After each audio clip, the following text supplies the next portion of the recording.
Assalomu alaykum hurmatli tinglovchilar. Men Termiz davlat pedagogika instituti maktabgacha ta'lim kafedrasi o'qituvchisi G'aniyeva Sayyoraman.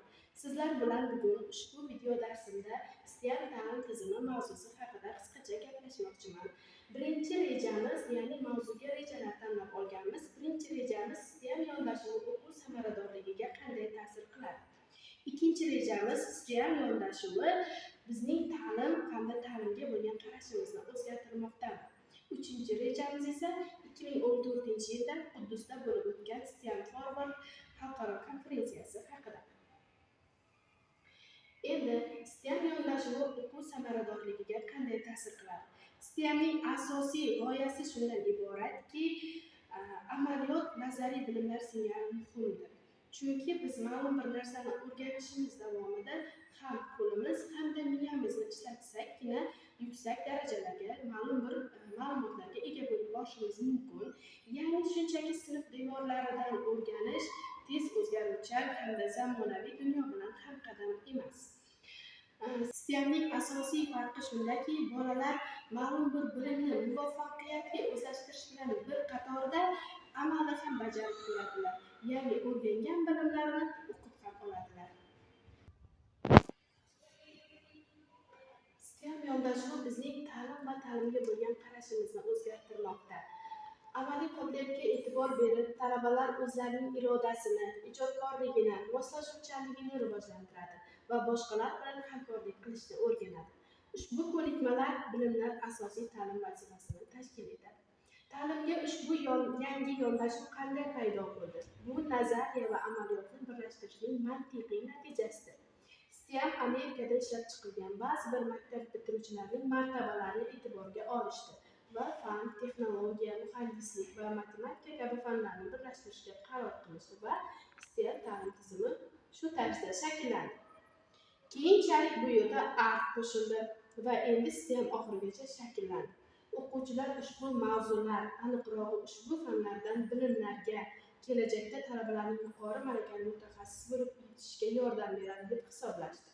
Oxir-oqibat bolalar yaxshi bilim olishga intilishadi va uni darhol amalda qo'llashadi. So'nggi 10 yilliklardagi o'zgarishlar yoqimli, ammo bu bizni bir qancha tashvishlarga ham soladi. Chunki STEM ta'lim tizimi paydo bo'lgandan keyin ilgari duch kelmagan muammolar yoki bo'lmasam ilgari mavjud bo'lmagan ish o'rinlari yoki bo'lmasam yangida texnologiyalar ishlab chiqilib boshladi. Shuning uchun zamonaviy o'qituvchilar o'qitadigan bilimlar va mahoratlar va talablarga javob beradimi yoki yo'qmi deb o'ylashlari kerak. O'zingizning g'oyangizni topishga bilim yordam beradi, ammo haqiqiy ish bu g'oyani haqiqatga aylantiradi. Agar biz an'anaviy ta'limning asosiy maqsadi bilimlarni o'rgatish va bu bilimdan fikrlash, ijod qilish uchun foydalanish deb aytsak, STEM yondashuvi bizni olgan bilimlarni haqiqiy ko'nikmalar bilan birlashtirishga o'rgatadi. So'nggi 10 yillikdagi o'zgarishlar yoqimli, ammo shu bilan bir qatorda bizni xavotirga soladi. Ushbu yangi narsalarning ixtiro qilinishi bilan bog'liq odamzod hali ilgari duch kelmagan muammolar ham yuzaga kelmoqda. Ya'ni kundan kunga yangi ish turlari hamda yangi umuman oldin mavjud bo'lmagan kasbiy sohalar vujudga kelmoqda.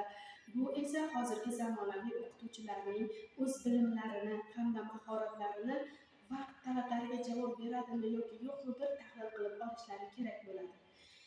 Insonning g'oyangizni topishingizga bilim yordam beradi, ammo haqiqiy ish bu g'oyani haqiqatga aylantiradi.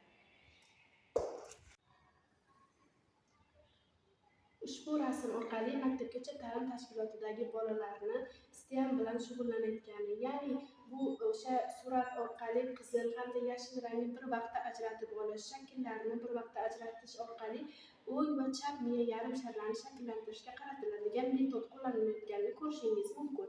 Bular ham xuddi o'sha misol bo'ladi tariximizga. STEM yondashuvining eng mashhur namoyandasi, ya'ni eng mashhur namunasi Massachusetts texnologiya instituti MIT.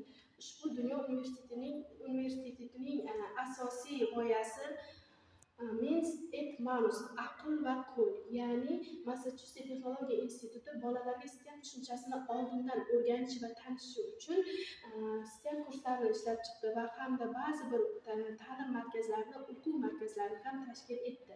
Statistikaga ko'ra 2011-yildan buyon STEM kasblariga bo'lgan talab 17%ga, oddiy kasblarga bo'lgan talab esa 9,8%ga oshdi. Bu esa butun dunyo bo'ylab STEM kasblariga bo'lgan talabning juda yuqori ekanligini ko'rsatadi.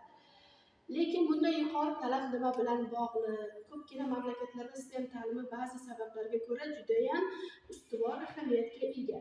Yaqin kelajakda dunyoda, shuningdek O'zbekistonda ham muhandislar, yuqori texnologiyali ishlab chiqarishga ehtiyojmand bo'lgan mutaxassislarga talab juda yuqori bo'ladi. Uzoq kelajakda biz tabiiy fanlar bilan birgalikda texnologiya va yuqori texnologiyali ishlab chiqarish bilan bog'liq bo'lgan kasblarga ega bo'lamiz va bunda mutaxassislarga albatta ehtiyojimiz ortadi. Mutaxassislar texnologiya, tabiiy fanlar va muhandislikning turli sohalariga keng qamrovli ta'lim va tajribaga muhtoj bo'lishadi. Integratsiyalashgan ta'lim. Xo'sh, bu ta'lim tizimi va fanlarni o'qitishning an'anaviy usuli o'rtasida farq nima? STEM ta'limi o'quvchilar ilmiy usullarni amalda qanday qo'llashni tushunishga kirishadigan aralash muhitni nazarda tutadi. Ushbu dastur bo'yicha talabalar matematika va fizika bilan bir qatorda o'z robotlarini ishlab chiqaradigan robotlarni o'rganadilar. Darslarda maxsus texnologik uskunalar ishlatiladi. Xulosa qilib aytganda shuni ta'kidlashni istardikki, an'anaviy o'qitish usullari bilan taqqoslaganda STEM yondashuvi o'rta maktablarda bolalarni tajriba o'tkazishga, modellar tuzishga, mustaqil ravishda musiqa va filmlar yaratishga, o'z g'oyalarini haqiqatga aylantirishga, yakuniy xulosalar, yakuniy mahsulotlarni yaratishga, nazariya va amaliyotni samarali birlashtirishga imkon beradi va keyingi ta'lim, ya'ni universitetga kirish yoki bo'lmasam o'qishga kirish kabi xususiyatlarni osonlashtirib boradi. Bugungi mavzumiz shu ma'lumotlardan iborat edi. Vaqtingizni ayamasdan sarflab bizni kuzatganligingiz uchun kattakon rahmat.